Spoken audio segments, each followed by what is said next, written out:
.org. And you don't have to live in Philadelphia. You can be anywhere in the tri-state area. Trust me, you'll have a great experience working with us. Excellent job, John Sigmund, guys. Lots of Fox 29 content coming up, and I'll see you tomorrow for another Live Uncut. See you then. Be well. Go Flyers. Doing on this Wednesday. There is quite a bit happening as we speak. You can see all of it right here. As you can see, Senate Democrats are talking. That is Senator Chuck Schumer on your top left-hand corner. You can also see that your money is having a day, as they say. The New York Stock Exchange, all green as we go on with you guys. And then below that, that's Philadelphia. It's City Council. They are holding a meeting of the whole. They are talking about the school district budget. We will pop back in when they are active. And then the woman you see there, she's part of a hearing where they're speaking with the Health and Human Services Secretary, RFK Jr. We are going to begin with Senate Democrats.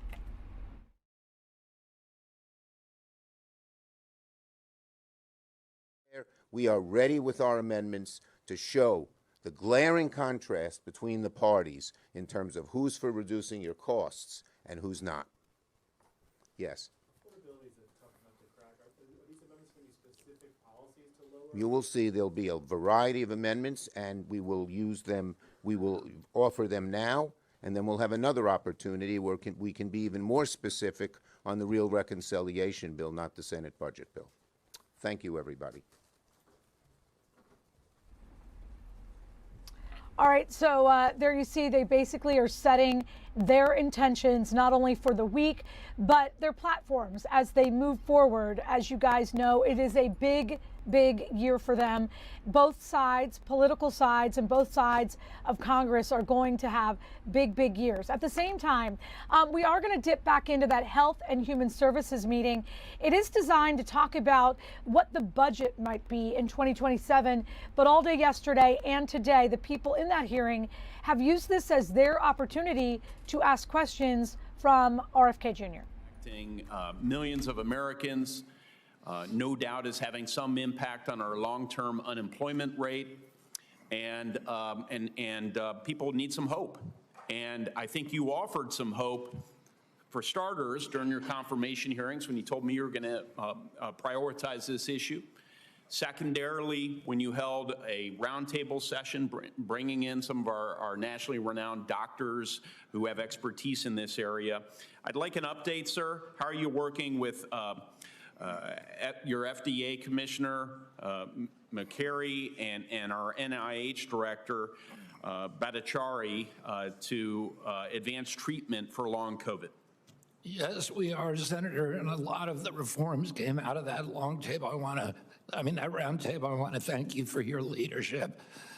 And we're working with many of the doctors that we brought in, with Bruce Patterson from California, with Jordan Vaughn from Florida, and the leading doctors who become experts in this area, and we are working to develop biomarkers. As you know, there are many different presentations of this disease. They have to be identified and diagnosed differently. They have to be treated differently. We are identifying the biomarkers for those. We're putting everything up on a website so that patients will have access to the best care and the best doctors who have had the most success in treating their particular form of the illness. Well, there's urgency to this. Thank you for prioritizing this. I will ask again for your commitment to continue to work together on this. Do I have it? Oh, yes. Okay. And I'll see Dr. Alicia Jackson later today. Of course, our director of ARPA-H. This seems to lend itself to the ARPA-H model in light of the fact that once we come up with treatments, diagnostics, et cetera, it typically takes 2 decades to find their way out in the clinical practice. We can't wait for that. So moving on to biotechnology more generally, for the last couple of years, I've chaired a National Security Commission on Emerging Biotechnology. Bottom line up front, we have assessed that unless we optimize our nation's biotech research, development, production, and innovation ecosystem, we are at risk of falling behind the Chinese Communist Party, our primary adversaries by my lights. in biotechnology, which has direct national security, economic security implications. In 2022, Chinese pharmaceutical companies accounted for just 5% of licensing deals. By 2025, that figure jumped to 42%. I've been encouraged to see the FDA under your leadership speed up approval times for drugs, but I think more needs to be done. We outlined some of this in our report, which can be found at biotech.senate.gov. How, Mr. Secretary, can we work together to spur further domestic development and investment in the U.S. biotech industry? Yeah, and last year, 50% of the new drugs approved came out of China. And that rate is increasing exponentially, and they're stealing our IP, they're stealing our researchers, they're stealing our best scientists, they're operating duplicate labs in other countries, and it's a crisis. They're threatening our biosecurity and our public health and our dominance in the area. As you pointed out, we have speeded the length of time from concept to commercialization dramatically. We just approved in record time 2 oncology drugs, one in 54 days, one in 45 days. The average for that part of the process was, before that, was 310 days. Yes. And both of those are drugs that bring people out of hospice. Literally, they're so effective. We are now doing inspections in China, so we're dramatically ramping up our inspection of Chinese sites. A lot of them are violating ethics, the clinical trial sites. They're using minorities against their will and doing all these kind of mischief that needs to be exposed. We are investing hundreds of millions of dollars in reshoring KSMs and APIs in this country so that we can end that chain. And we have a pre-check program that encourages pharmaceutical companies to build in this country. The ones that produce the drugs here, if they research them here, they will be given preference and be able to move up in the line. Thank you so much for your leadership as it relates to this issue, Mr. Chairman. Thank you. Senator Tillis. Thank you, Mr. Chairman. Secretary Kennedy, thank you for being here. You mentioned China. I was just chairing a committee for the last 2 hours on China's rampant theft of intellectual property and all the other malign activities they're involved in, which actually takes me back to a statement I think you made a while back about China is eating our lunch on pharmaceutical innovation. I think there's an argument to be made that we're handing China our lunch. I've talked about this in the committee for several years. By simultaneously cutting NIH funding for basic research and imposing MFN price controls that slash private R&D by 30 to 50%, HHS is squeezing both sides of a balloon and expecting it not to pop.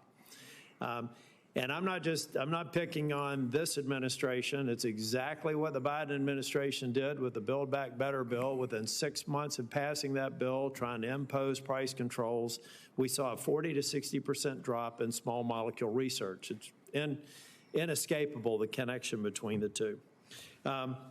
So I think that these steps that this administration's taking, similar to the steps of the Biden administration, China gets the IP, China gets the manufacturing, America gets the lower prices on drugs we didn't invent, produced in facilities that we don't own, and you've already alluded to the unacceptable circumstances in China for the workers and those there. We're aiding and abetting that, I think, through this policy. So MFN tells the world that America will no longer invent in the future, in my opinion.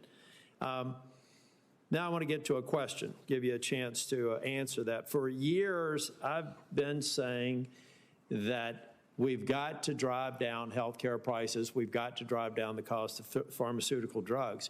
But we have a simplistic approach that we use here. We never have everybody in the barbershop at the same time.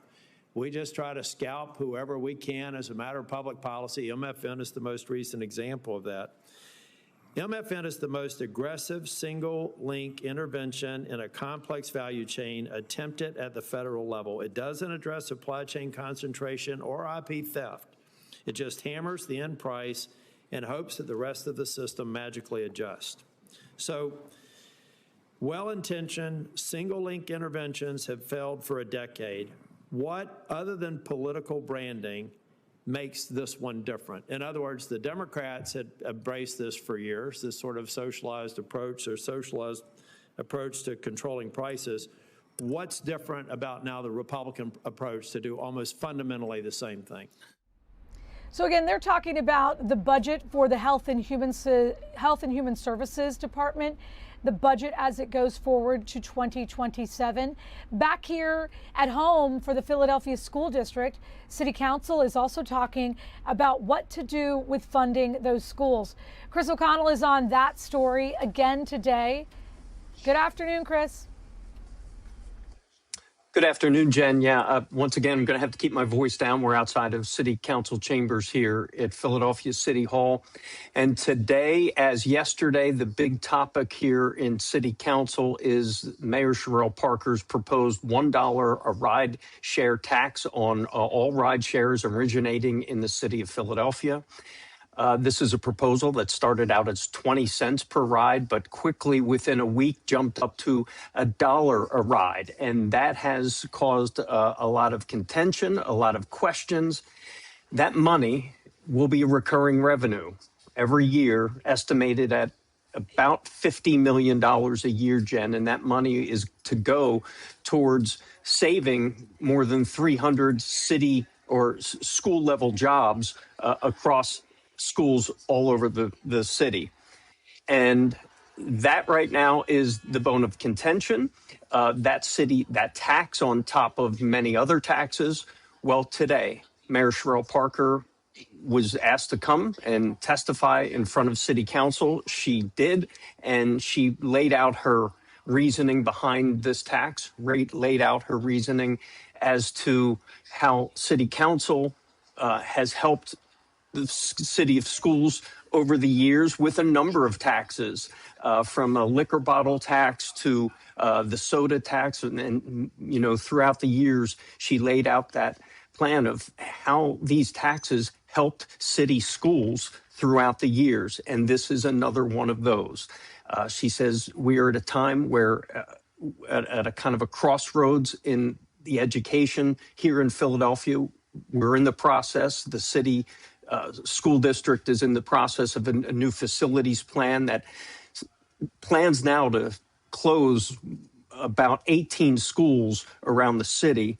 Couple that with now another tax on it is not going over well with many of the city council members who just wanted to know answers of transparency, how they came up with this number, and that sort of thing. So it's two kind of big issues with school facilities and this new tax kind of bleeding together. But I could also report to you, Jen, that this $1 a ride tax, Mayor Cherelle Parker did call on the likes of those, what she called billion-dollar corporations like Uber and Lyft, to cover that tax, to cover the $50 million a year to help city schools in order to do business here in the city of Philadelphia. So she is asking those rideshare companies to cover the $1 cost per ride. We will be reaching out to Uber and Lyft to see what they have to say. But right now, it is an all-out push to get this tax passed to help city schools. Where it will go, I'm being told it's going to go one of three ways, Jen. It's going to go, they're going to pass this tax, they are going to not pass the tax, or they'll change that number from $1, maybe reduce it a little bit. But all of that will be discussed. It'll be voted on at City Council, most likely this particular issue sometime in May. So it's going to be a little while before they figure out if this tax will be passed. But an impassioned plea by Mayor Cherelle Parker to get this through. You know, I remember her at the beginning of all of this basically saying that San Francisco and some other big cities already have this in place. They have an item like this. So when the city presumably reaches out to these companies, I don't think they're going to be surprised. I'm wondering how, or if we know how they manage it in other towns. I do know 50 municipalities, more than 50 throughout the United States, Jen, have these similar rideshare taxes of varying percentages, varying numbers. And yes, San Francisco, they have had this tax from the very beginning. They were one of the earlier cities to implement this tax, I think 6 years ago. And so far, I don't know if they have continued to pass those along or they're covering the cost.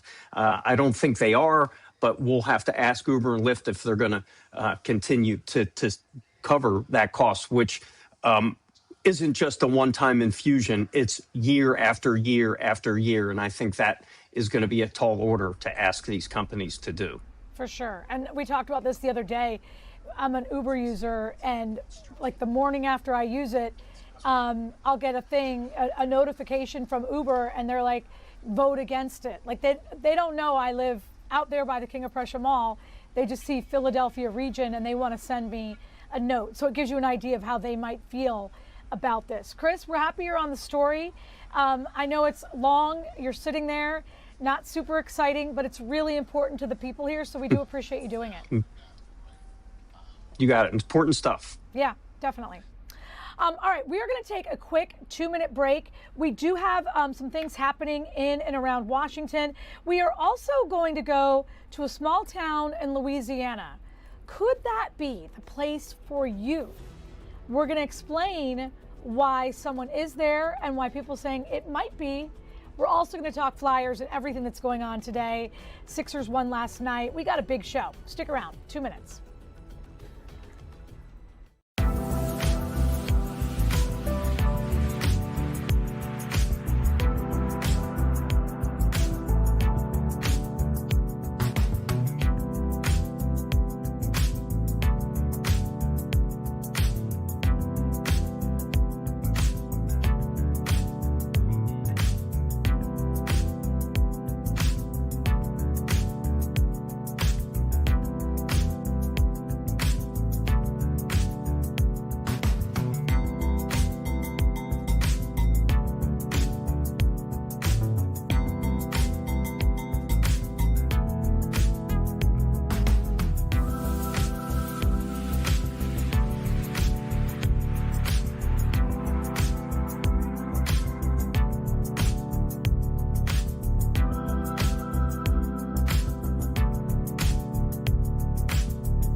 Welcome back in, everybody. We do have a lot happening at this hour. You're looking at what we call the Quad Box. Why? Because there are 4 live feeds coming at you. First of all, left-hand side up top, you see the word live. That is a meeting in Washington, D.C. We do believe they are talking about, I think that's below. Okay, so next to it, we have your money. Your money is in the green. That is good news. That's a live feed from the New York Stock Exchange. Again, another word of another ceasefire in the Middle East. That's really driving those numbers back into the green, into the positive. Below that, we do have the Committee of the Whole. You see seated right there at that table, the Philadelphia school superintendent. A big part of what they will be talking about revolves around what will happen with the budget for the schools. And then we do believe right there, you see it, that is another hearing for the Health and Human Services. You see the secretary of that department, RFK Jr., right there kind of taking questions about anything and everything Health and Human Services related. We're going to go just for a minute or two to the Committee of the Whole, because they are talking about the money that will be spent right here in Philadelphia on schools and children in the city. Appreciate your historic role in funding the school district, and I want to give you just some very brief updates on the results and return on investment for the dollars and the support that you're providing to the school district of Philadelphia. Slide, please. I want to begin by just giving you an update on the 3 major district focus areas, and if we go to the next slide, it's no different than last year. We are consistently focused on accelerating academic achievement, improving outcomes for all of our young people, improving customer service, which has been a hallmark for the past 4 years, and we're laser focused also on partnering with our families, not just as engaged adults, but as equal partners as we educate all of our young people. Slide. I won't review this in detail because the mayor talked about it at length, only to say in one sentence that we are pleased that enrollment is up by 783 students over the past decade. Student teacher attendance is up. Test scores are up across a number of areas, especially on the math side of the house. Graduation rates are up and the dropout rates are down. We're pleased that we're getting better, not by kicking the least of these out of school or letting the least of these just kind of drop themselves out or just disappear from our schools. On the next slide, with regard to improving customer service, we launched a two-way communication system a few years ago, Mr. President. Just want to note that it's working, and here's the data. Between July 1 of last year and April 15th, just last week, we've received over 66,000 inquiries from our parents, families, community, other folks in the community. Our response time in business days has been 1.4 business days, and the customer feedback score that we've received in the aggregate is 8.2. We will continue to focus on improving customer service in the school district. On the next slide, the third big focus area is around partnering with our families as equal partners. This year we relaunched Parent and Family University. I want to commend our Chief of Communications and Customer Service, Alex Coppage, and our Deputy Chief of Parent and Family University, Ms. Jenna Monley. We are providing free programming, resources, supports to families all over the city of Philadelphia. And we know if we want to support kids, we've got to invest in their parents and their families as well to improve student attendance, to improve civic engagement. We're also focusing through the Parent Family University on financial literacy. Some very fantastic work going on there, and we look forward to keeping you updated as time goes forward. Very quickly, let me just say a few words about the Facilities Master Plan on the next slide. I'm just going to sum it up, Mr. President, given the need to keep this moving, because I don't want you to have to ask me how many more slides I got. I want to be able to tell you I just got 3 or 4 more, and we're going to be ready to take questions. On the next slide, I'm going to sum up the Facilities Master Plan. In January and February, we told you about a 10-year plan costing $2.8 billion. All right, so again, this is the City Council hearing. Basically, they're talking about anything and everything Philadelphia School District budget related. The mayor wants a $1 per ride share tax. She says it will infuse $50 million into the school district budget. As you can see there, that's the superintendent. They're all kind of talking about what they think they need, how it could work. We're going to learn more about this today and up until May when they actually vote on it. At the same time, when you think about May, June comes next, then July. We're getting into vacation season. And Oliviana Calmes is in a town outside Lafayette, Louisiana. You're like in a tiny, tiny, tiny town because the world says this is what we need. We need a more chill vibe on vacation. Yeah, pretty much, Jennifer. This is not just this place. There's a lot of them across the country. But when these travelers in particular, what they're trying to find is less crowds, more affordable prices, and a slower pace. And Arnaudville, where I am in Louisiana, fits the bill. Coons, Texas, Auckland, New Zealand, Marseille, France. That's where visitors are coming from, to a place many have never heard of. Larry Lemerrier has hosted more than 500 stays in Arnaudville, a small town in South Louisiana. He says people are drawn here by the Cajun and French-inspired culture without the crowds of New Orleans. Small town like Arnaudville is a great place to drop in and visit. There's no pressure here. There's no traffic here. It's very laid back. For many, that's exactly what they're looking for. So come on in. One of the unique features about the cabin is it's a 2x6 frame instead of a 2x4 frame.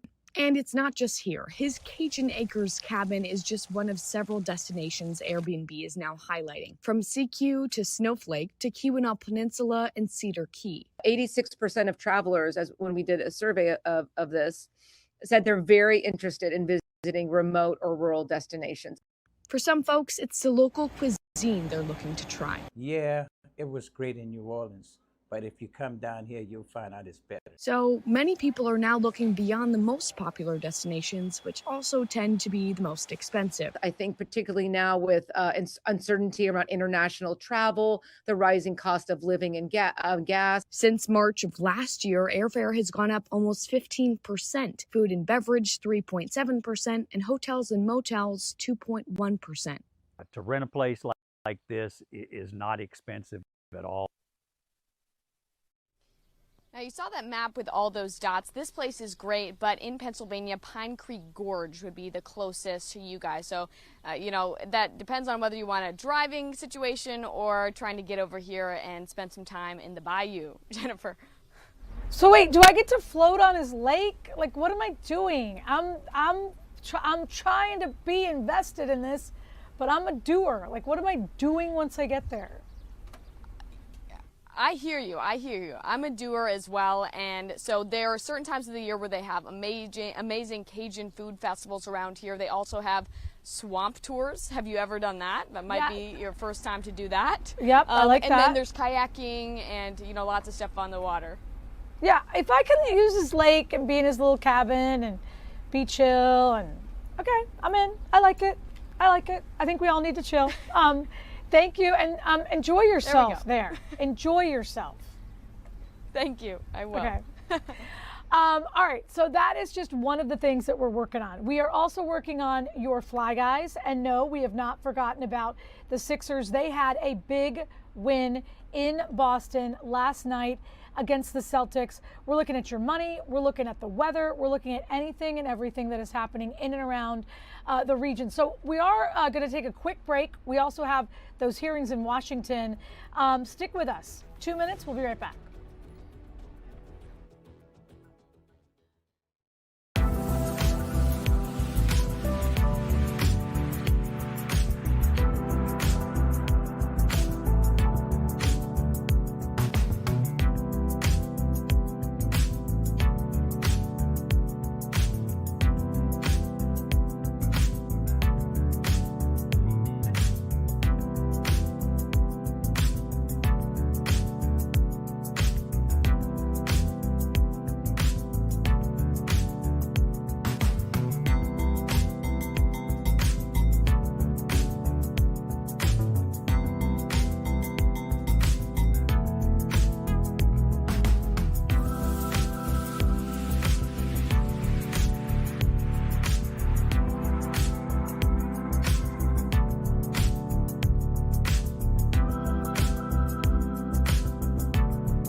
Welcome back in, everybody. You know what time it is.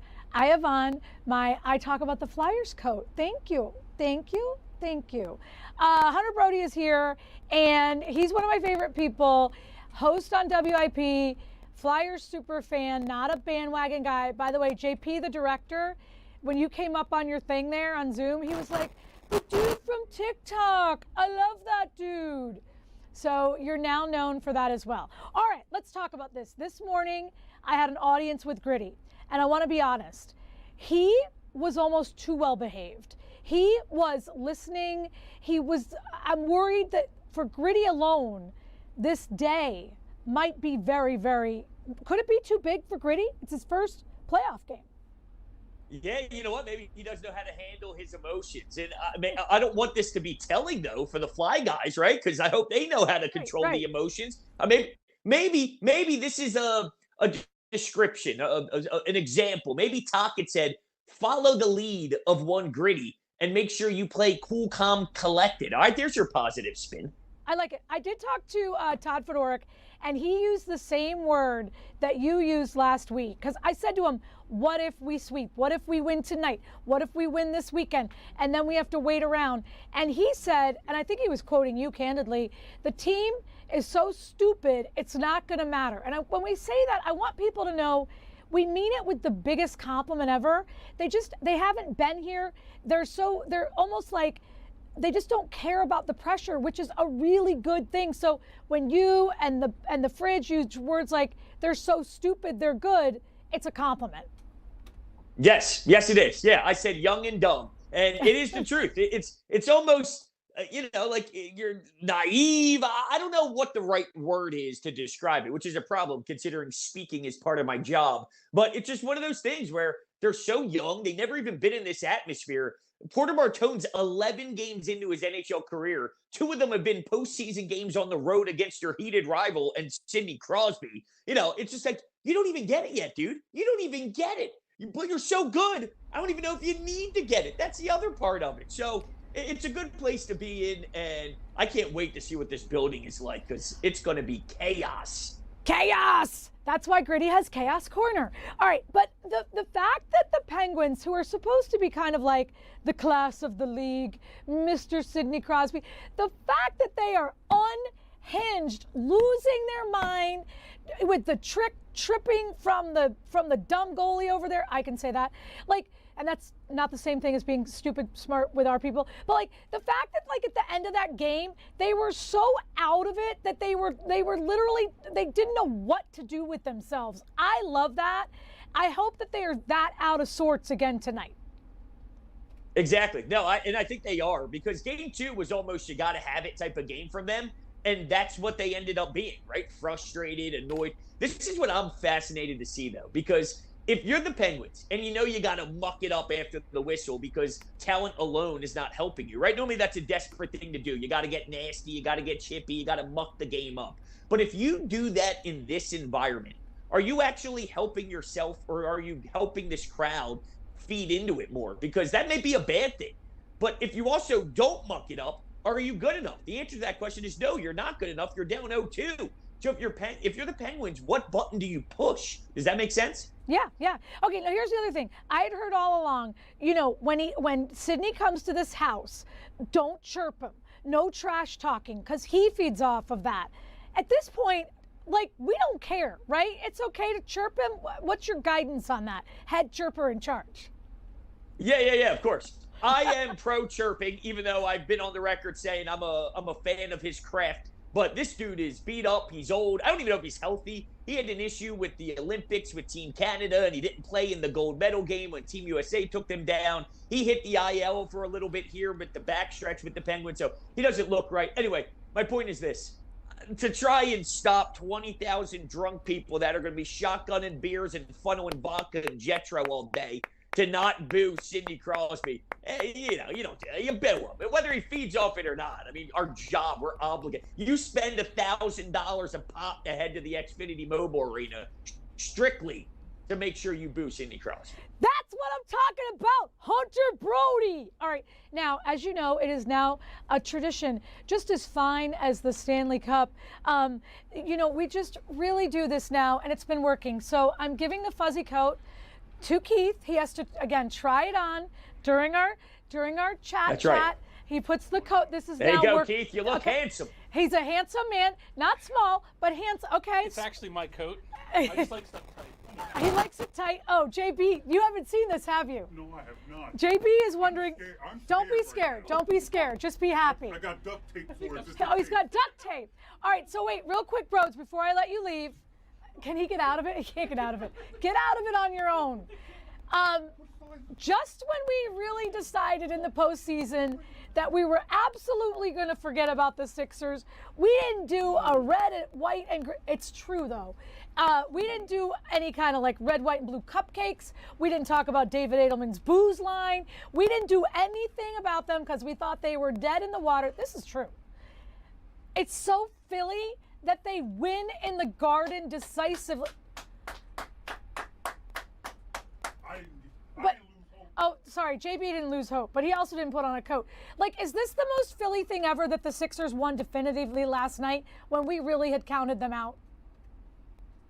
Well, to be fair, I don't think we ever got into this. I had them losing in 6, so I actually had this squad showing some stones for a couple games, including splitting in the Garden.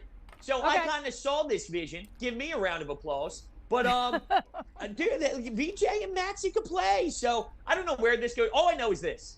Take it one game at a time. If they win game 3 and they're up 2-1, they may still lose the series, but give me a moment. Just give me a moment, you know? Like, give me a moment. So let's see what happens. From this moment, one place in time, give them a moment. That's all I got. All right, they win tonight, yes? The Flyers? Yes, yes. Do we talk about Friday or the weekend? We don't talk about weekend? Like, we don't talk about Fight Club? No, we'll get there when we get there. And also, my Wi-Fi stinks, and I wish I was in my studio.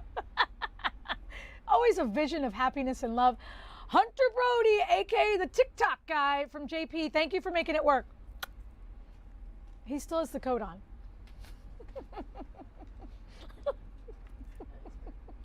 We love it. All right, so that is what is happening here in the city of Philadelphia. Sports is really taking a big focus. And one of the things that it does, it just makes us happy. We don't worry about the temperature changes and those type of things. We still have RFK Jr., your Health and Human Services Secretary, being questioned. 2 minutes, we'll be right back. We'll dip back into that. And thank you, Keith. Thank you.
Welcome back in, everybody. The Senate Finance Committee is basically meeting to figure out what they're going to do with the president's proposed budget request, specifically when it comes to the Department of Health and Human Services. So the members of that committee are now speaking with and talking to the Secretary of Health and Human Services, RFK Jr. We're going to listen in. I would agree with that. I think the Rural Health Transformation Fund is an inflection of money that increases the annual federal dollars to rural hospitals by 50% for the next 5 years. Yeah, I mean, significant funding out of that $1 billion I was talking about from the Medicaid provider tax increase, new dollars to Kansas, of course, will be going to the critical access hospitals, making them eligible for it as well. And I want to talk about the rural emergency hospital model for a second.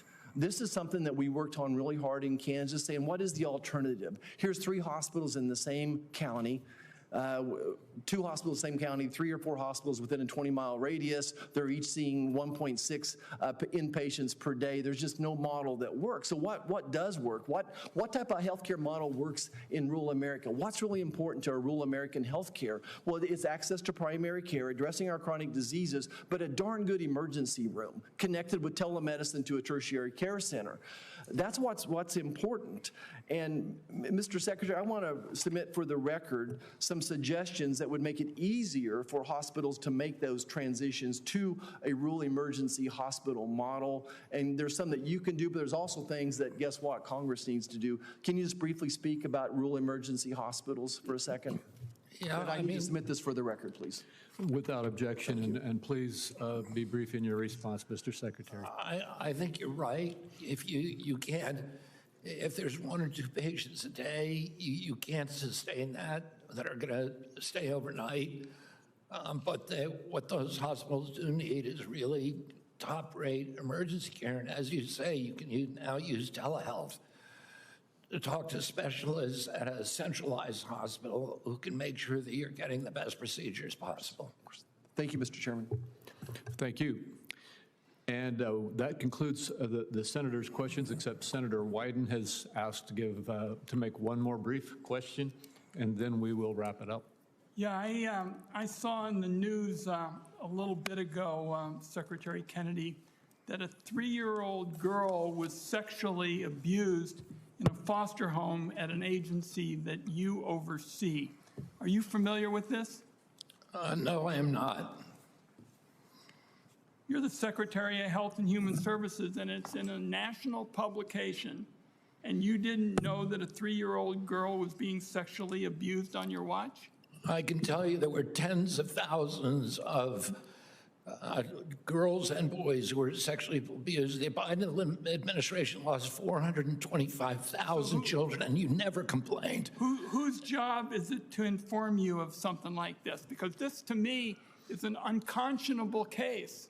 Yeah, but why weren't you worried when he lost 425,000 children? Why are you suddenly worried? I read this in the Why are you newspaper. suddenly worried about sexual abuse of children now and trafficking when it was mass promoted under the Biden administration, where they gave 425,000 children to adults without identification? I'm asking the questions here, and this was in a national publication seen by millions of people, an unconscionable example of mistreatment of a 3-year-old, and you don't know anything about it. This is selective indignation. I'm just going to say. It's very dishonest, Senator. We have been working on this for years. Why don't you help us find those children who are lost, still lost? We found We're working on this 138,000. right now, and we'll have additional opportunities to talk to you. The reality is that this has been a long hearing, but a particularly important one, because the view on so many of these issues where you basically bob, weave, and deny, for example, your views on vaccines are toxic. You know, people are suffering as a result of your discouraging vaccination, and American families suffer. And I've asked you repeatedly to give specifics. We had all these members who are on our legislation, all these members say that they're concerned about Trump RX and people not getting fair prices. You could settle this by giving me tomorrow all the details. Now, if you want to talk about redactions or things like that, you can do it, but hand it over now so we can get going. And I think Why don't you do an agreement yourself? You've had power to do that for 20 years and haven't done it, and that's why I was forced to do it. For years, I pushed. Why are you Big complaining Pharma. about what I did instead of doing it yourself? I'm speaking out today It's because ridiculous. I think this is a sweetheart deal for Big Pharma, and the last exchange proves it when you kept saying the drugs were cheaper. It is result of this, selective indignation, Senator. It's all tribalism that's just destroying our country. It's about public service. And It's not honest. It is not honest. I yield the floor. Thank you, Senator Wyden. And Mr. Secretary, thank you for coming. You've spent nearly 3 hours here with us, and we appreciate you coming to have this discussion with us. Obviously, we have disagreements up here on the dais, and I think that you have handled yourself very well and you've answered the questions very well. I also think you're doing an outstanding job as the Secretary of Health and Human Services, and I commend you for the results that we are seeing, as I said in my opening remarks. Before we conclude, I ask unanimous consent that Senator Grassley's questions be entered into the record. Without objection, be so ordered. Again, Mr. Secretary, thank you for coming before the committee today. Members are informed that the questions for the record should be submitted by next Wednesday, April 29th at 5 p.m. And before I adjourn the committee, I would like to ask the public to remain seated while the Secretary departs. And with that, the committee is adjourned. So again, we've been looking at this for a couple of days, and it's basically the Senate hearing on the proposed 2027 budget for health and homeland security. As you heard at the end, it got quite spicy. They were talking a little bit about what each other has done or not done. Interestingly, because earlier in the testimony, it was actually pretty cooperative. They both sides, many of the different senators, whether they were Republican or Democrat, really speaking to the secretary in ways that instead of being spicy, it was more like, what can we do for the American people? And of course, everyone likes that. At the same time, there is also a hearing happening right here in the city of Philadelphia, right there. It's a meeting of the Committee of the Whole with City Council in Philadelphia. The big topic today, the Philadelphia School District budget. We're going to listen in. Cover some of those deficits because no one's told me what you save by closing these endeavors. I asked that question yesterday. Yes, sir. Never got the answer. Yeah. And he made a suggestion that tell him where he has to go to raise the money to make the difference so that those babies aren't put at risk and deprived of education. When good kids get traumatized by doing the right thing, what are we doing? And so I'd like you to consider that. You asked me the question, whether we were still going to be friends. The answer is yes, but I'm a side eye you a bit. If these things aren't, last point, I've gone down to you treat me good when I testify, me and Chairman Thomas, you let us testify up front, you give me a nice little water, and you nod in the appropriate places and don't do nothing that we ask. And, you know, I feel kind of abused. You know what I mean? They say, thank you for coming, and we're going to do what we're going to do anyway. Just once. Councilman Jones, Mr. President, if you just say me in 10 seconds. Brief response, yes, sir. In 2012-13, the lion's share of savings came from laying off employees, teachers, principals, climate managers. We're not doing that this time, so we won't have significant savings because we're pushing those resources into other schools. We're reinvesting in under-resourced, underperforming parts of the city in the schools. Thank you. Thank you, Mr. Chairman. I hope our pleas go heard because we're begging you on behalf of those students. Thank you very much, Member Jones. Majority Leader Kathleen Gilmore Richardson, then Councilman Jamie Gautier. Thank you. Thank you very much, Mr. President, and thank you to Board Chair Streeter as well as Dr. Watlington. I wanted to give kudos also to Dr. Dawson, who will be departing for Baltimore. Laurel, thank you very much for all of your coordination. I saw Laurel over here somewhere, but thank you very, very much for your work, Laurel.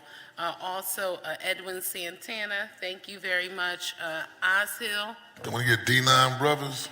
Oh, yes. Shout out to the men of Omega Psi Phi Fraternity Incorporated. But thank you very, very much. And to all the members of the board, as well as everyone in the school district who worked on the CTE Teacher Tuition Assistance Program. That would include Michelle Armstrong, Tim McKenna, Nick Gasis, Samuel Ewan, John Fallows, Meredith Mara, and everyone involved from the PFT side, Commerce, and PIDC to help us get that program off the ground. So thank you very, very much for all of your work. And also want to thank Melody as well. She's just been wonderful, wonderful to work with. I wanted to go back to where I started yesterday. Yesterday, I talked about the contributions starting in FY21. I want to go back today to FY18, to FY26. The City of Philadelphia has increased its annual contribution to the School District of Philadelphia, and this is 18 to 26, by $686 million. This includes increasing our direct contribution from $104.3 million in fiscal year 18 to $284 million in fiscal year 26, which is an increase of $179.7 million in 8 years. Local tax revenue has increased by $480 million since FY18, and while the state has increased its contribution by $936 million over that time period, the city has contributed more money to the district overall by a figure of $359,156,246. So I wanted to make sure I got that on the record from the charts that you all have provided to us. And in that vein, I wanted to go back, and I recognize that I did make an error yesterday in the original request because of the date. I don't even know what day it is at this point. But for the record, yesterday I was asking the district to move the vote from 4/23, which is this Thursday, this week, to Thursday, May 28th. So I know that we spoke about that yesterday, so I wanted to start there. In addition to that, for the record, if you could just provide us a list of all the positions that are slated to be eliminated, if you could break it down by school without the additional funding, and also with the additional funding, because I think I have some relative confusion there, because I've received a ton of outreach from teachers from a variety of schools asking specifically about their positions. And so if you could just provide us with the list by school, if you do not receive the additional funding, and then also could you provide a list of where each staff person would be moved and what role they will fill after their current position is eliminated. Now, also, if you could just explain to us in writing, because this will help me as well. All right, so again, this is the committee of the whole, and they're definitely talking about the Philadelphia School District budget. We're going to dip in and dip out of that coverage now until 2 p.m. The other thing we're going to do is we're going to talk Flyers. Yes.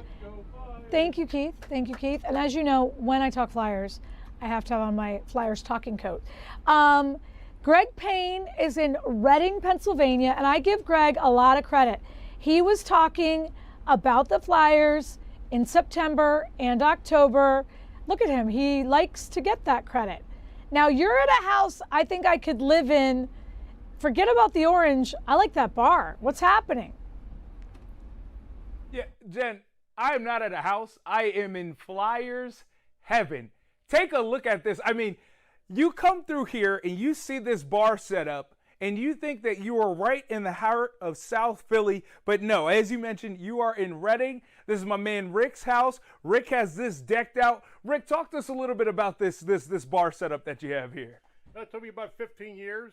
I built this for the fans to come out and enjoy playoff games, thank God, and regular hockey games for the Flyers. And yeah, nothing but good times out here. How electric has it been, especially the run that this team is on right now? How electric has it been during the games that you have the watch parties? It's crazy down here. And now they're asking, hey, are you having a watch party? They want to come over now. Playoff games, this is like, yeah, electric, like you said. Just, but it gets crazy over here, and the fans are pumped up. Yeah. Jen, all throughout here, I mean, it is so much Flyers history, even dating back to people that I don't even know. But one person I really do know, and it was incredible being able to see the young pictures of him, was Rick Tocchet. Rick Tocchet's your guy. He's my guy the last 40 years.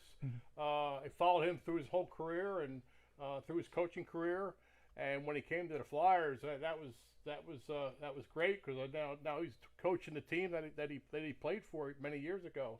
And yeah, I always supported Rick, and I doing a great job, and Danny and Jonesy. So looking forward to the Flyers from here on out. Yeah.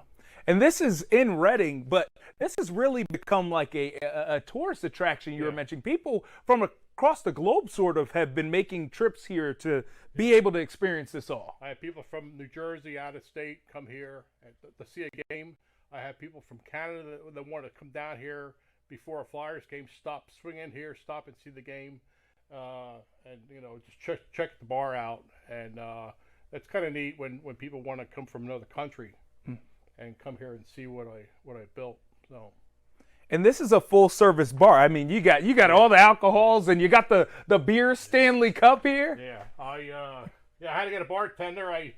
My buddy volunteers bartending, and that helps me interact with the fans when they come down here. So yeah, it's works out pretty good. But yeah, it's not a museum. It's definitely a full blown bar and Flyers bar that you can enjoy the games. Very good. And Jen, one of the cool things that he has is once the Flyers score, he has something special. Let's play it real quick. Wait, hold on. Okay. I got the right trigger. I got this and this, right? Yeah. All right. Here we go. All right, we're going to simulate this. Secret scores! That's awesome. That is awesome. Jen, it's sick in here. You got to make the trip. Jen's somebody that I've been putting on to the Flyers because she was a little negative early on, but I've been helping her, become a Flyers fan. What is wrong with you? So. Don't lie to that man. I put you. I can't hear you, Jen. I can't hear you. I can't hear you. I hate him. What is? This is some kind of Keith nonsense. Listen. Don't you get my name out of your mouth. I can't hear you, Jen. Fire! I'm going to tear the bar down. This is terrible. Greg, good luck. I want to say I like you, but I can't today, so thank you for bringing us that. You love me. No. Wait, did you tell him you're going to the game? Are you going to the game on Saturday this weekend? I'm gonna try to go on Saturday. That's the goal. Okay. That's the goal. Or Oh, I I might like just drop off here because I mean this is. Yeah, he looks good drinking. Tell him he looks. saw he's that? A good, You saw the yes, cup? I did. I like that a lot. She loved Yeah. that you took a. You can't drink all day Good if you luck, don't Tron. start at 12:58. That's true. I gotta take these horns back to the station whenever Jen's giving me a hard time. I love this. I could just.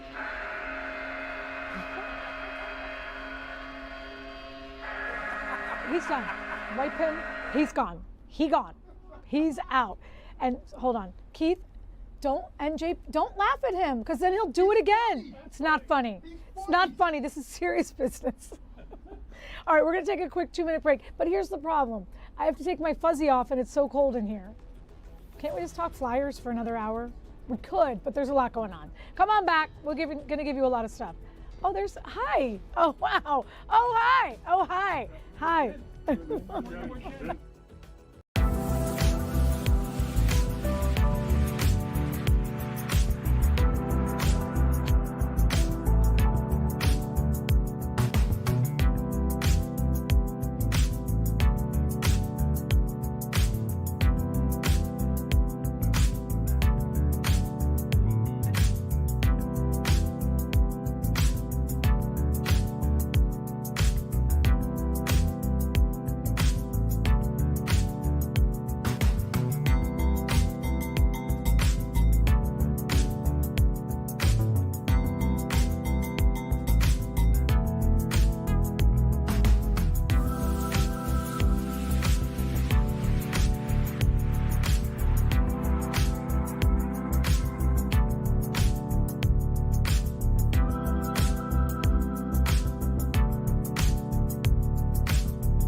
Welcome back in, everybody. I'm Jen Frederick. This is Philadelphia Live. We've been talking a little bit about these schools that need funding that may be closed. So we're going to go live to Lankenau, not the hospital, the high school, where they are holding an event right there designed to get people reignited in what's happening there. We're just going to listen in for a minute or two.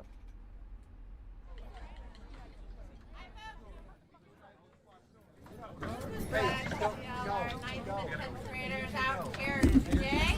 And here comes our organizer, Miss Britt. A big round of applause.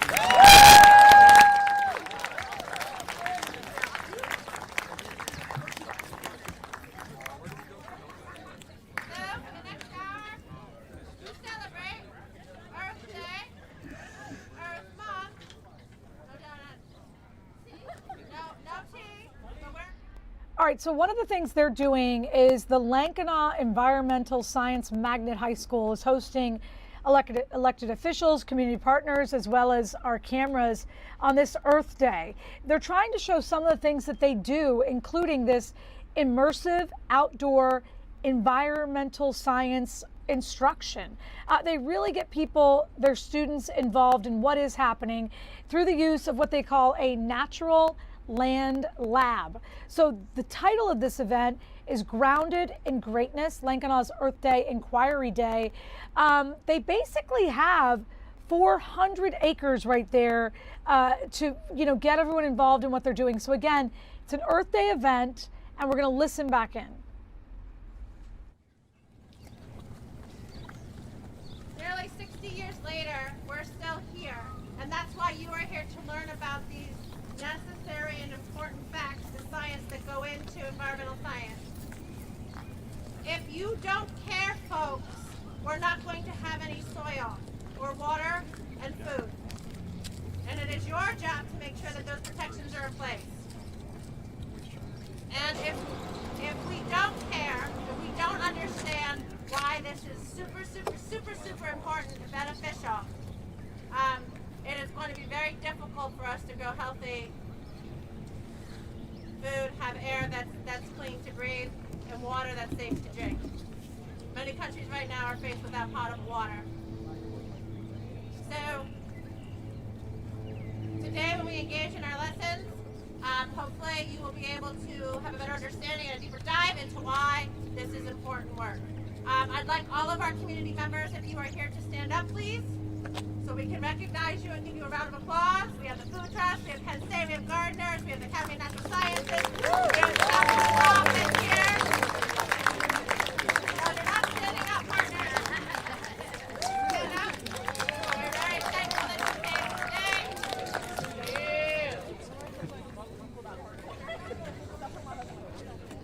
And there's nothing more, Kara Phil, there's nothing more exciting than a bunch of 9th and 10th graders on a Wednesday engaging in work by your peers. With that being said, I'm going to turn it over to Ms. McFarland. All right, very good. So, folks, this morning you were assigned your group, either A, B, or C. There is 9th grade A, B, and C, and there is 10th grade A, B, and C. I spoke to every student. Is there anyone here who forgot their group or does not know what their group is? Okay. You can see me before you go, okay? Otherwise, you know your groups. We will be transitioning to our first station. And if you are one of the group A's, if you need support from a teacher, you will look out for Cartwright. Cartwright, put your hands up. That is your contact. If you are group A and you are not sure where to go, Cartwright is your person. If you are a group B and you are not sure where to go, Mr. Goins is your person. Where's Mr. Goins? There he is. I didn't even get that. If you are group C, your person to look out for if you need support getting to your station is Miss Flores Rivera. Where are you, Miss Flores Rivera? She's over there. She was right here. She was right up there. She's right there. Miss Flores Rivera for group C people.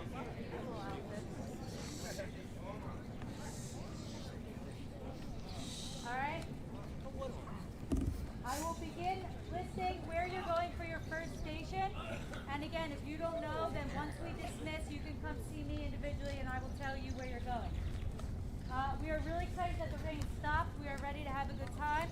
Like mentioned this morning, this is an opportunity to see what 11th and 12th graders are doing. So you 9th and 10th graders, this is a preview into the really cool hands-on outdoor environmental science lessons that you'll get to do as we continue here at Lankenau at 201 Spring Lane. So as we get started. Welcome back in, everybody. I'm Jen Frederick. It's difficult to hear her. That's why we're trying to figure out how to hear her better. Basically, that's an Earth Day event at Lankenau. To give you some idea, that high school is very close to Saul High School. A lot of people know that for what they do with animals and gardening and all of that. So we're trying to get a better sound signal there for you guys. At the same time, the House Ways and Means Committee is meeting right now, and it has gotten a bit spicy. They're talking about the Trump administration's 2026 trade policy agenda. So we're going to listen in here. Online portal, I think the acronym is CAPES, and CBP runs it, career staff are running it, and you put in your information. If it all matches up and you're due your refund, they'll do it. They're doing it in tranches pursuant to court order. All right, thank you. And with respect to USMCA, you've shared with this committee your openness to changing the agreement from a trilateral to two bilateral sets of agreements. I know you were recently in Mexico. Did your counterpart there say they would be better off without USMCA, or are they seeking to continue USMCA? As you know, we believe it is something that's important to continue with appropriate adjustments. Well, the Mexicans agree with us that there are things that can be changed in USMCA, particularly to have more production in North America, and they're open to having a bilateral protocol that improves and adjusts some of the things in USMCA. I think there are a lot of load-bearing pillars in USMCA that maybe we don't have to touch, but there are things we have to fix, and the Mexicans are open to doing that bilaterally. Great. I'm out of time, but I'll close on one last thought that I think we can all agree on. We are stronger, the world's better when the United States invents things here, makes things here, and ships them around the world, and fair trade is critical to that, and I think that's something we can all work together on. I yield back. Gentleman yields. I recognize myself now for 5 minutes. I would just want to say thank you so much, Ambassador Greer, for being here and being so responsive to me and my staff. And as you know, The top trade issue in my district in northern New York, New York 24, is the relationship between the U.S. and Canada. From tourism to agricultural markets, commodities to wine and manufactured goods, it's a huge issue. And Canada is a top market for my district. However, Canada has long discriminated against certain industries in my district, and that is what I want to focus on today. I got a couple quick things, but let's start with dairy, and we've talked about this before. As you recall, probably my district is the 5th largest dairy producing district in the entire United States. For years, Canada has rigged their system to prevent U.S. dairy producers from fair access to Canada's markets. This year's National Trade Estimate report, as every year's report details, Canada's market manipulation and unfair treatment of U.S. producers is still evident. The U.S. has fought for years to gain access to the Canadian dairy market, and yet Canada continues to violate USMCA and the spirit of its dairy commitments. Have you and your team raised these issues with our Canadian counterparts thus far, and have they been constructive in helping all of us resolve this issue with our friend to the north? We have raised it repeatedly and frequently over the past year. Our Canadian counterparts have indicated as a general matter they're happy to talk to us about adjustments to USMCA and different things like that, but they have made no commitments on this front at this time. Well, that's disappointing. So let's shift to wine, another issue detailed in the National Trade Estimate. Every Canadian province, with the exception of Alberta and Saskatchewan, has ceased distribution of U.S. wine and liquor products, including Ontario to the north.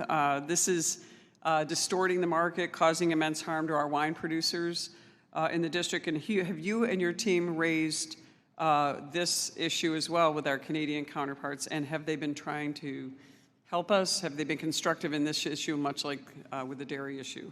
Well, it's at the provincial level, right? So we hear from the federal government of Canada, well, it's the provinces, and we do have 2 provinces who don't have this.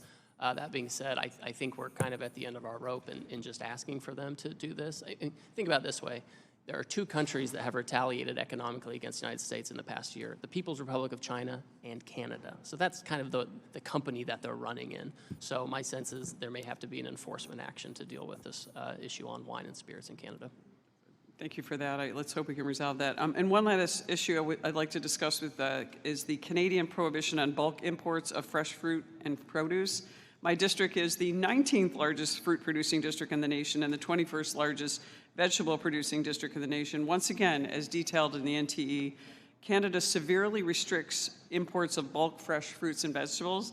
Have you and your team raised this issue with our Canadian counterparts, and where are they with this issue as well? We have. We thought this would be an easy one for them to fix. They've refused to fix it. It's in the National Trade Estimate. It has been for a long time. It's one of those crazy things when you hear that it exists. People say, oh, well, Canada, they're our best friends. But then they do things like this where you can't ship fruit if it's in a package above a certain size. It doesn't even make economic sense. So we've raised it with them. We'll continue to do it. Yeah, it's disappointing. I mean, I've spent my whole life going back and forth to Canada. I'm a curler. I also graduated from the Silver Broom Curling School. I showed my horse up in Canada and in Toronto. And, you know, our Canadian counterparts have come to meet with us frequently. They talk about us. They want to talk about the tariffs. However, they don't appear willing to actually address this issue as you've described. And we really need to really forge this relationship with our Canadian counterparts. Ambassador Greer, is there any message you would like to give to our Canadian counterparts about getting them to the table? I've met with premiers and met with the parliamentarians from all across the region, the northern Canada, all the way from the north to the south, to the east, everywhere, and west. Would you like?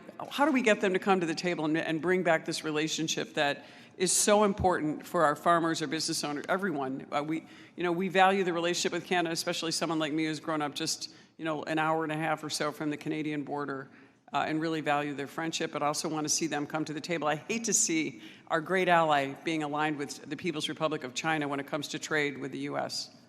A couple things, and So again, this is a House hearing on the trade policy agenda of the Trump administration. As you can hear, they're talking about anything from the dairy industry to the liquor industry. We're listening to all of it. We're going to dip back in.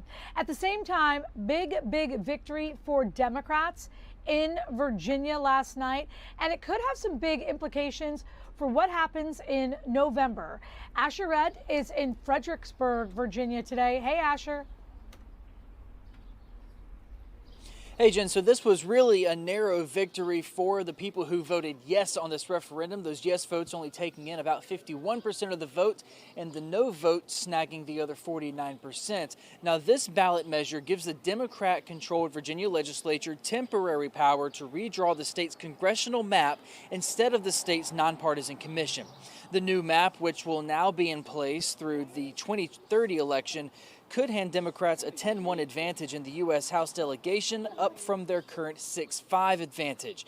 Republicans already have an exceptionally slim majority over the Democrats in Congress, and Democrats say it's just a temporary move, but conservative voters aren't buying it. I don't believe it will be temporary. I can't imagine that people who win these seats, if this redistricting goes through, will then give up their seats in 4 years. And I think we had a good system here, and we should stick to it. And Virginia Democratic Governor Abigail Spanberger says the purpose of this referendum was simply to even the playing field, arguing it's in response to the redistricting efforts in Republican-led states like Texas. After the results came in last night, Spanberger wrote on X, quote, "Virginia voters have spoken, and tonight they push back against a president who claims that he is entitled to more Republican seats in Congress. As we watched other states go along with those demands without voter input, Virginians refused to let that stand. We responded the right way at the ballot box." Now, Republicans have filed multiple lawsuits against this redistricting effort, including before last night's vote even happened. And some of these questions Republicans have is whether the language on that ballot was appropriate and if it was even legal to go through that process to put this amendment on the ballot in the first place. Those arguments set to happen next week. Jen? All right. Thank you very much. Yeah, I think there's going to be a lot of back and forth, back and forth. Thank you, Asher. Enjoy your time in Fredericksburg. The city's kind of cool looking. All right, we're going to take a quick 2-minute break. We're going to be right back. We still have Shayna. We still have a lot of people. We're talking Flyers, Sixers, your money, the weather, and anything else that hops up.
Welcome back in, everybody. I'm Jen Frederick. This is Philadelphia Live.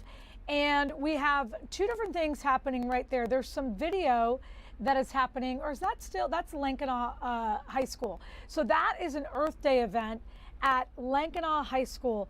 We're also going to talk about the the committee of the whole that is also happening in the city of Philadelphia.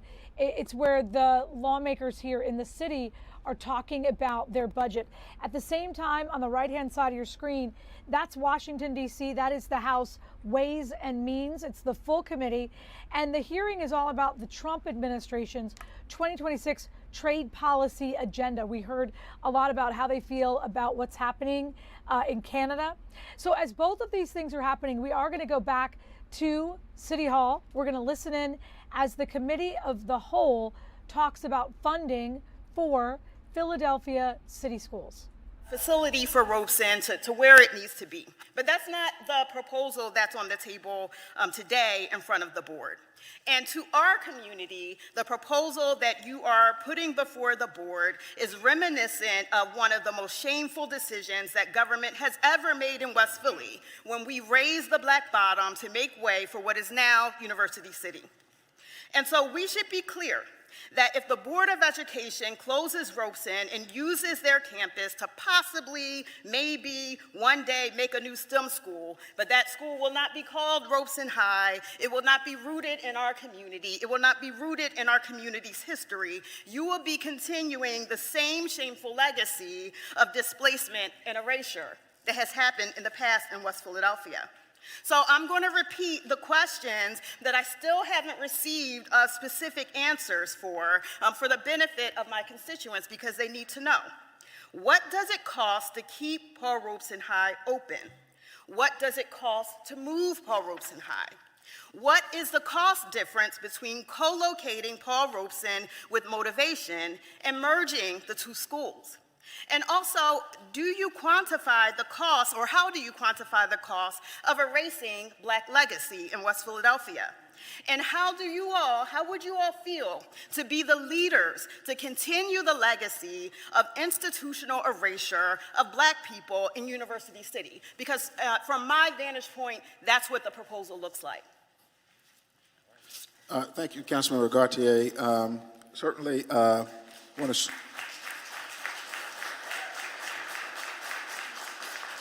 want to begin by saying that, without speaking out of turn, that I'm sure both Board President Streeter and myself have great regard for our dear fraternity brother, the great Paul Robeson, the great statesman and Philadelphian and lawyer and prolific speaker. Let me say that the Paul Robeson building has a poor building score, and it is underutilized in terms of enrollment, number one. Two, we proposed to move Paul Robeson and absolutely preserve the name.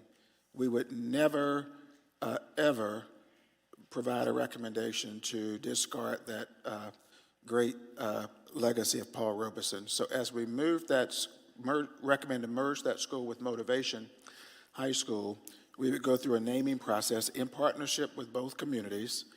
I already started doing some thinking about that appropriately recognizes and preserves that name. And we certainly can get you the cost of it's outlined on our website. If not, we'll get it to you. What it would cost if we were to have to redo it. I've not seen those costs. I've asked you this question since the very start of this process. And I should say that the PFT was able to get me these costs. They think that the prospect of closing this proposed school, this beloved school in West Philadelphia, is so serious that they were able to answer my questions. And so PFT got me today information that says that the cost for essential repairs at Robeson High would be $4.3 million. The cost for all repairs at Paul Robeson High would be $9.6 million. And the cost of total replacement of the building would be $27.1 million. So thank you to the PFT for honoring this information request that I've put before the district since the beginning of this process. That's how serious the prospect of closing a school that the community loves is. So, Councilmember Gautier, if I may just say two things, and I certainly respect the council members' points. Since last summer, we have placed a plethora of data on our website. I can't run through all of it in my head, But I do want to note for the I record. gave you a very specific information request. I just get a point of information, just real quick, sir. What she's saying is, see, when you respond and say it's on the website, we professionals. Yes, sir.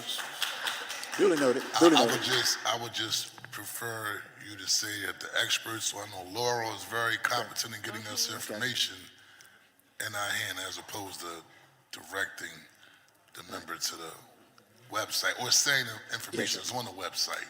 Okay. That just want to Duly relinquish the noted. time back to. Thank you so much. Duly noted, Mr. President. I will direct the team. I'll ask Chief of Staff Gabbley to make sure that we get a communication to you to fact check and verify exactly what you've heard from President Steinberg so that you've heard from us on the record. We'll be sure to copy you, Mr. President, today. Second, may I just also say the real spirit of what we're trying to do under our 5-year strategic plan, Accelerate Philly, is address how to take our limited resources, invest more in children, and take the improvement that we're making in the school district and multiply it by 20. And here's what that looks like in your district, Councilmember Gautier.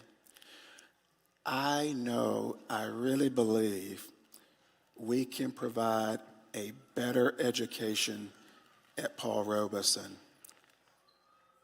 I think last year I looked at the numbers and the proficiency rate on state math keystone testing was less than 3%. We can do better. I'm sorry. And so we're trying to push those resources in. Yeah. And the way to do it is we've got to drive faster improvement at the high schools. We're getting better at the K-8, but in the high schools, we're going to have to pull those limited resources. We've got to adjust those sizes of schools, not too big, but we just can't quite get the resources there if they're too small. If I could pause you for a second, I've heard your vision for the plan, so I think that I am not misunderstanding that this is your vision for the plan. I do want to get a couple specific questions answered before my time is up.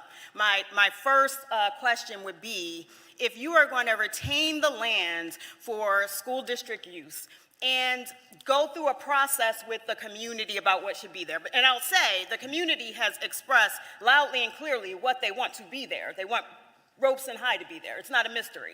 So if you're going to keep the land in district hands, if you're going to add $100+ million more in investment, why can we not rebuild or renovate to have a new Robeson High in the same spot, especially with these numbers that came from the great folks at PFT who thought it was a good idea to honor my information request. So if we know we're not talking about prohibitive amounts of money, why can you not do that? Do you want me to answer, Mr. President? Yes. The floor is yours, sir. In the near term, it would not be a financially appropriate investment to invest in a renovation of the school. And what are the factors that go into that decision? It's kind of like when you total loss a car. When it costs more to repair it than it does to replace it, the better option at Paul Robeson is to replace the building. So to replace the building, you'd have to move children or young people anyway.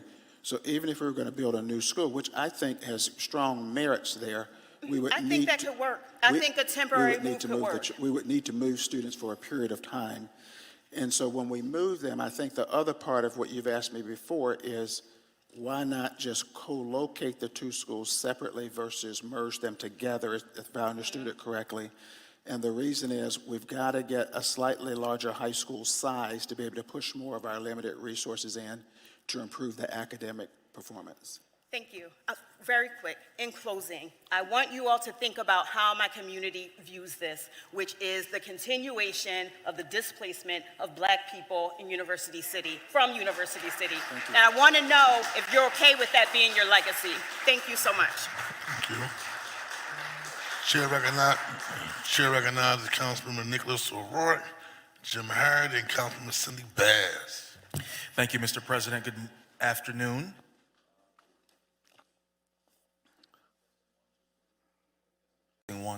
There we go.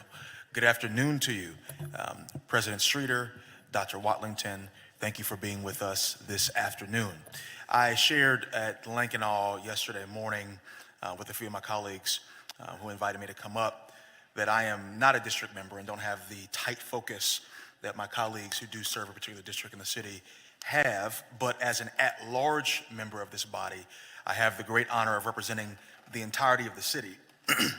And I've been invited by families and students to visit some other schools as well. So I want to lift up two schools in particular, Southwark Elementary in member Squilla's district, as well as Moffett Elementary in member Lozada's district. Last week I was invited to view the conditions at Southwark Elementary, and I want to talk just for a minute about the emergency that's happening there. There are a total of just 3 toilets for 600 children to use on 2 entire floors of the school, the floors that house pre-K through 5th grade.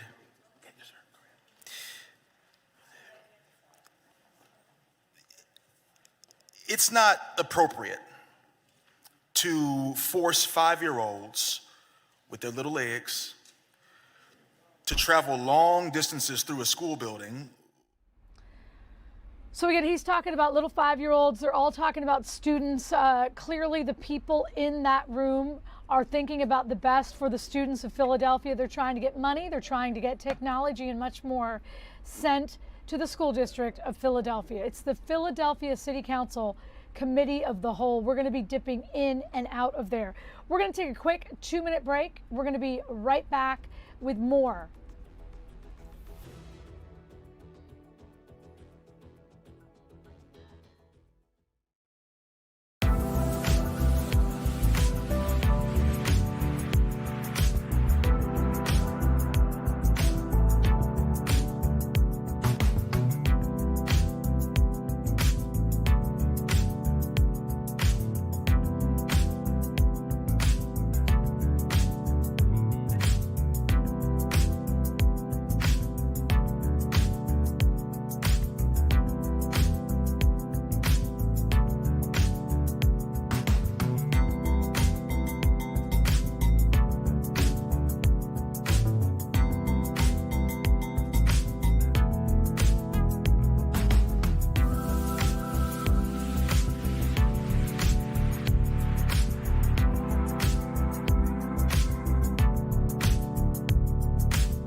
Welcome back in, everybody. I'm Jen Frederick. This is Philadelphia Live. We're going to be with you until 2 p.m. today. There was just an awful shooting on Sansom Street, and that is where Shayna is this afternoon. Hey, Shayna. Hey, Jen, yeah, terrible situation here in West Philadelphia. We're on the 5800 block of Sansom Street here in West Philly, and I'll just kind of point the attention to this house directly in front of me, right where that there's a chair kind of blocking that white frame there. That's essentially where everything took place here. A 30-year-old apparently sustained multiple gunshot wounds to his body, and from what we're understanding from neighbors that were here, folks that I was able to kind of talk to in passing, that this was some kind of home invasion situation. And so we're standing by for more information from Philadelphia police, but it appears that initial reports coming in that this was a situation where the suspect or suspects broke this door down to do what they did. And unfortunately, that man was very critical condition. At last check, he's still critical at Presby. And from what we understand, the family of that young man was also home at the time. So you can imagine just the trauma that this family, this neighborhood is experiencing. So we were working to kind of get more information on this. We've reached out to Philadelphia police. We've talked to some neighbors that were just simply not comfortable going on camera about this. The good news is there are resources that have been kind of deployed in this area.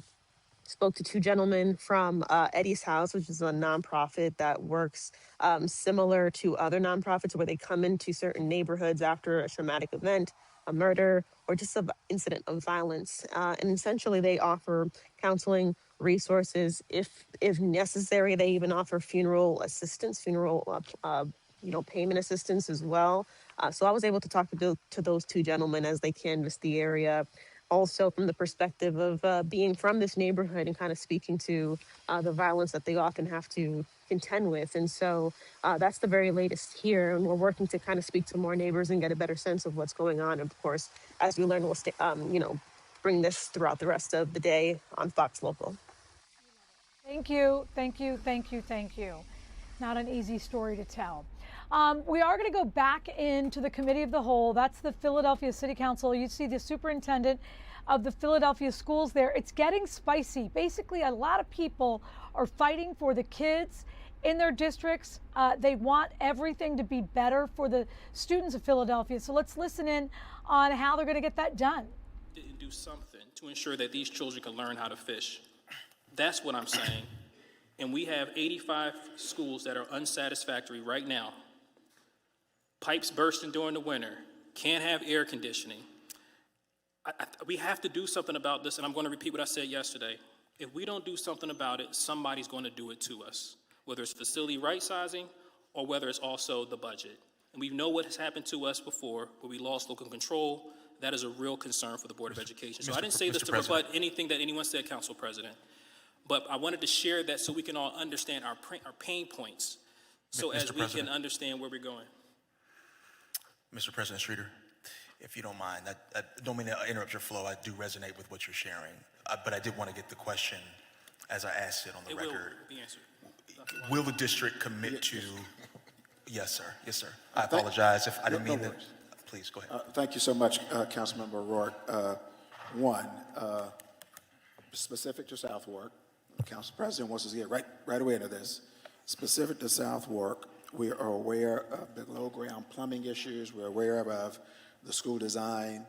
I'm personally knowledgeable of that, and we're working closely with folks to do two things. In the capital budget, to look at how we can expedite some improvements. They are sooner than planned. Southwark is represented in the facilities master plan to get attention to 2031, 32, I believe, at present. We're looking with the capital budget how we can expedite because there are some significant plumbing issues there.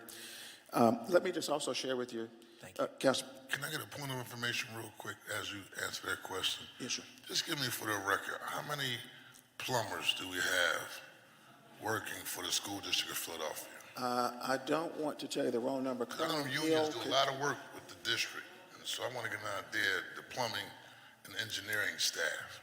I'll ask Colonel Hill to come to the dais. While he's coming, Councilmember O'Rourke, in this Accelerate Opportunity Facilities Master Plan, it calls for 60 complete bathroom renovations and 56 ADA improvements across the district. Colonel?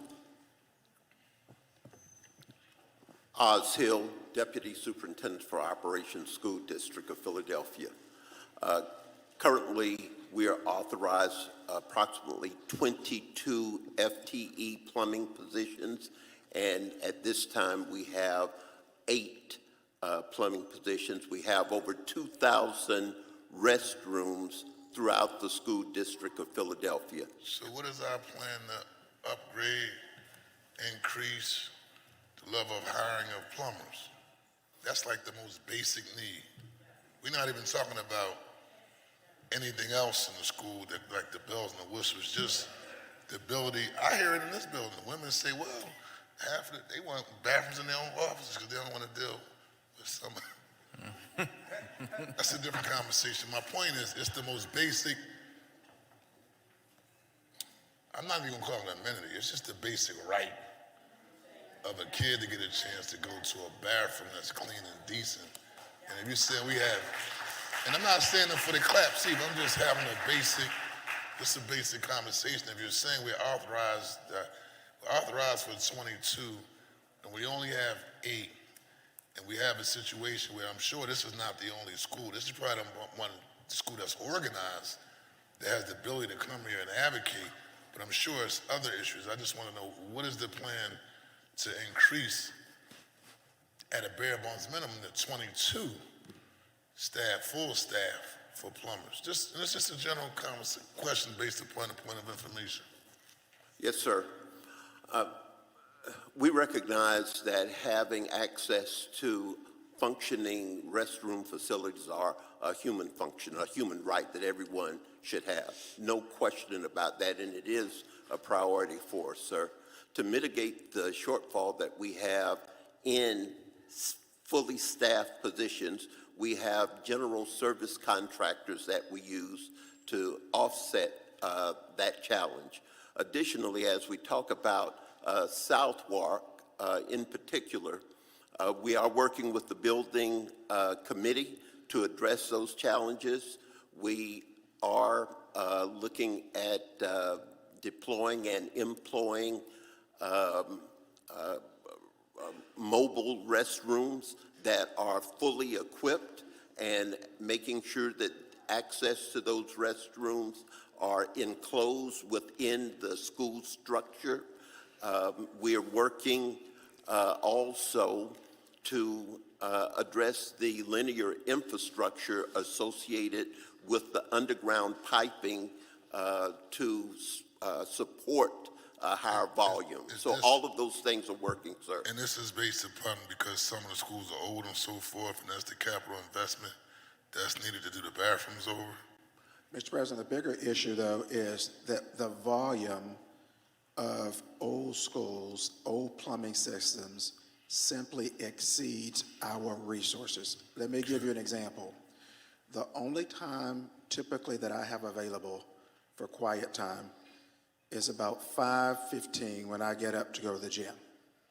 From 5:15 to 6:30 is my only quiet time, except when Colonel Oshill is calling me or Chief of Staff Sarah Galbally is calling me to tell me we've got to close school A, B, or C today because the plumbing broke overnight, because the HVAC systems malfunctioned overnight, because the heat is no longer working. It was working when the team checked it before everybody went to sleep, but about 3 in the morning, these old systems just caved in on us.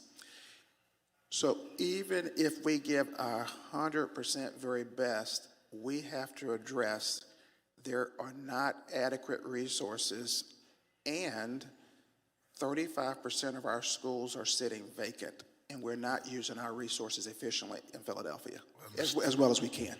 Understood, sir.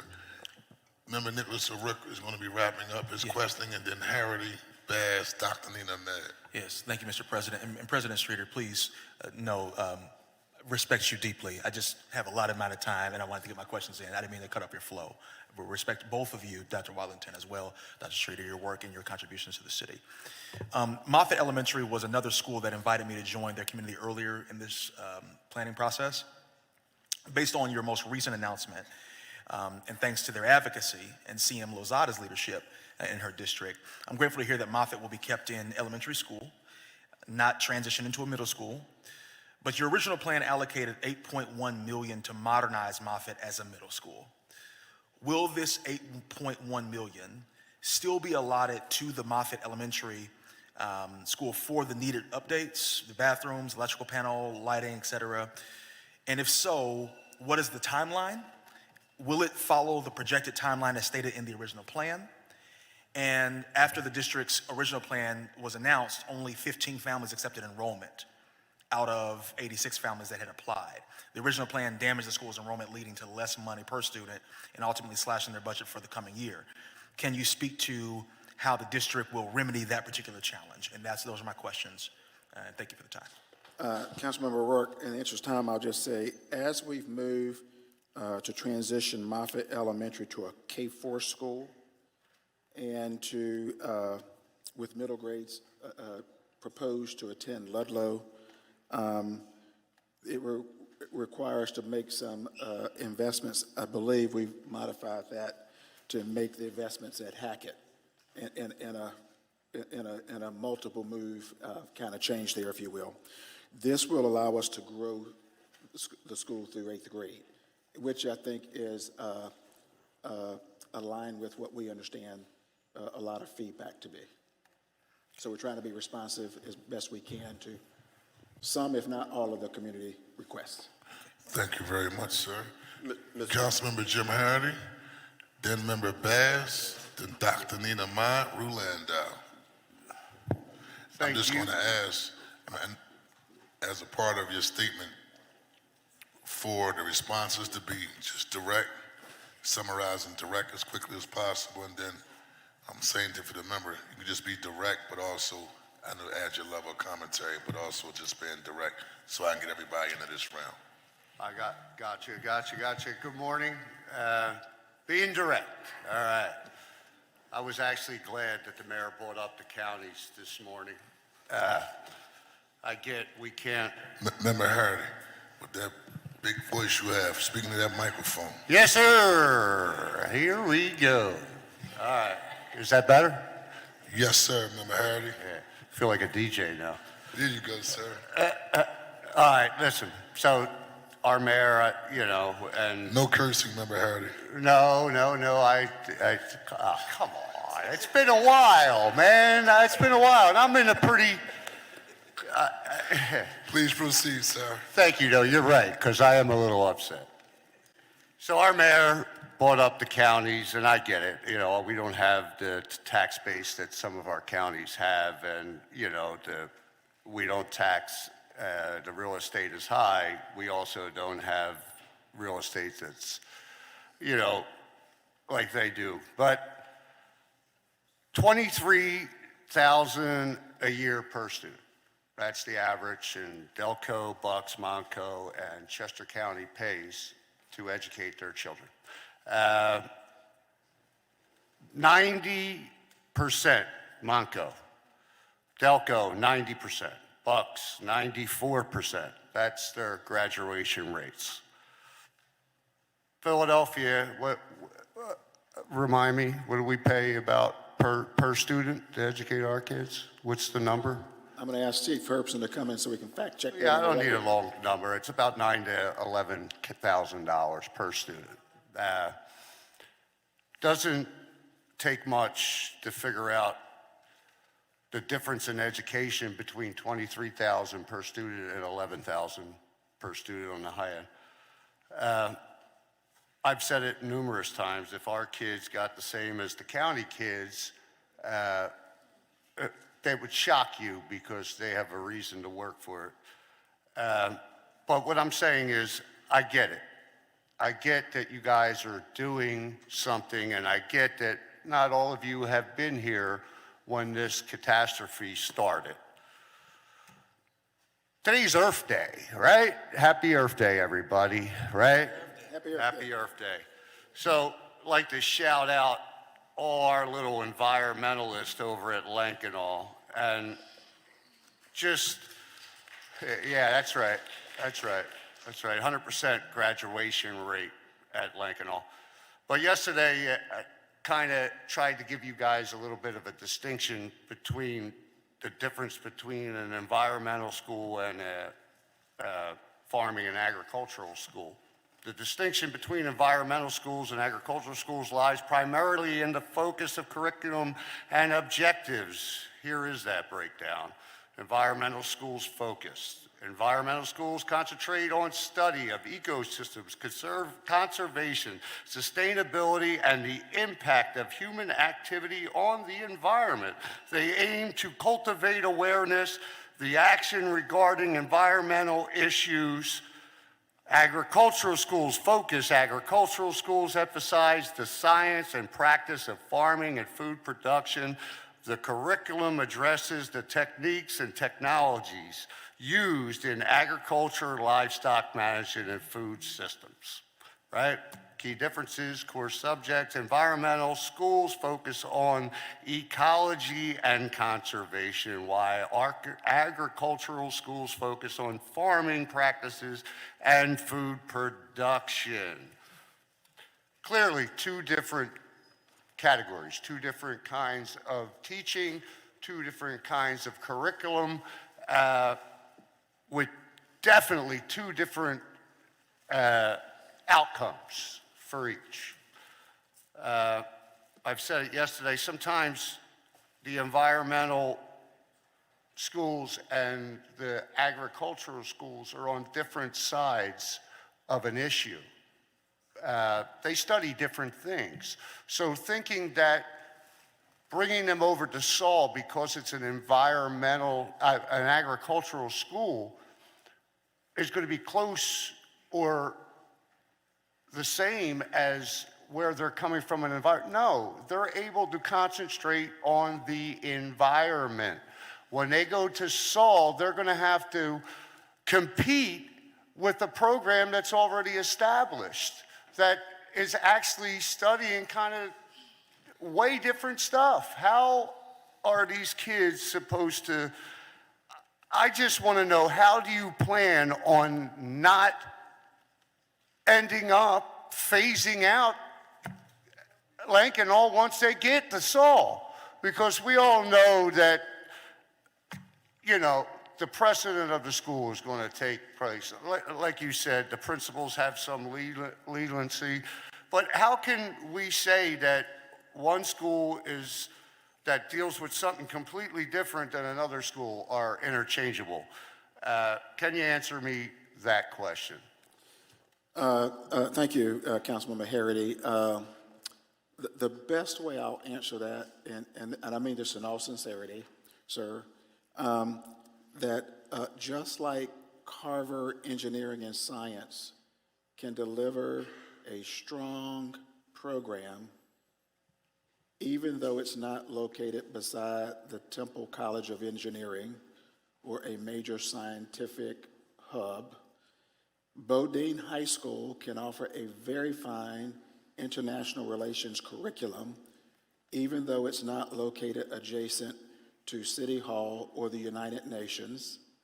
Lankenau High School can offer a very fine program being merged onto the Saul campus. I don't think it's dependent upon being in that one location. And quite sincerely, I want to note that Lankenau students would still, under this plan, have access to do field trips and other simulations and things on that campus, because, and it would allow us to get our class size up. To be able to go to that campus and turn around and learn. Do you have the environment, the school? It's just perfect there. I just don't get this. Interchange, we have a school that is 100% graduation rate.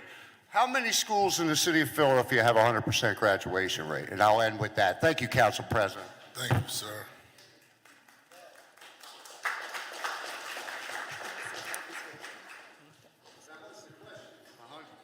How many schools? Certainly not the lion's share, and we need to do more work to get all schools. I will say that there's some room to make some significant improvement at Lankenau on the academic pace. Thank you, sir. Chair recognizes Councilmember Cindy Bass, then Dr. Nina Ahmad, and Amina Ahmed. Get my public school education right. It's Dr. Nina Ahmed. For everybody that calls her Ahmad, it's Ahmed. Go ahead, Member Bass. Thank you, Mr. And just for President. the record, there's 4 members of my leadership team. I think oftentimes people mention Majority Leader Kathleen Gilmore Richardson, the Majority Leader Isaiah Thomas. There's also Deputy Whip over there, Cindy Bass. Just want to say it for the record. Oh, thank you, Mr. President. Please proceed. Yeah, I don't trip on titles, but I appreciate the recognition, but thank you. Sure. There you go. Good afternoon. Good afternoon. So I just wanted to make a statement. I'm going to put my questions out there, and if you could respond. Because there's a lot going on here. And let me start by saying that there's not one person on this floor who's a member of City Council that is not a strong supporter of Philadelphia Public Schools. Sure. So I just want to make sure we make that plain and that we have that as the lead off for this conversation, because it's often pitted as if you don't do what we say do, then you don't support this, that, or the other thing. And nothing could be further from the truth. There's not one person on this floor that has taken a single vote against any level of funding for the school district of Philadelphia. Every member here has in one way or another supported funding, not just said that they support, but put that support into action by taking a vote or taking some sort of action to show that support by providing funding for the school district of Philadelphia. So there should be absolutely no question that this body is in full support of public education, and we have the receipts to prove it. So as we have this debate, it's important to recognize the history over the last few years. And as the mayor stated earlier in her comments, we have always risen to the occasion, without question. And we have always met the moment, and we have always also had some of the exact same concerns while meeting that moment. And so it feels disingenuous that, we have these conversations and we almost never get the answers that we're asking. And those questions, year after year after year, are almost always the same. The concerns are the same. That council is not included in the decision making, and yet we bear the brunt of the blame for what happens with schools in the city of Philadelphia. We are not, I want to just make sure everybody knows, we are not included. We have not been included in these decisions that affect each and every one of us. The community has not felt included. Beyond not including council, more importantly, the parents, the community members, and the students. I went out to Parkway Northwest, and one of the things that the young folks said is, why are they not listening to us? Why do they not hear what we have to say? Do they not care? The other thing that we talk about year after year after year, and so again, they're going to be talking about this all day long, and you're going to hear it all day long. We're going to take a quick break. We're going to come back, wrap some things up the best way we can, and yes, that does mean we're going to talk Flyers.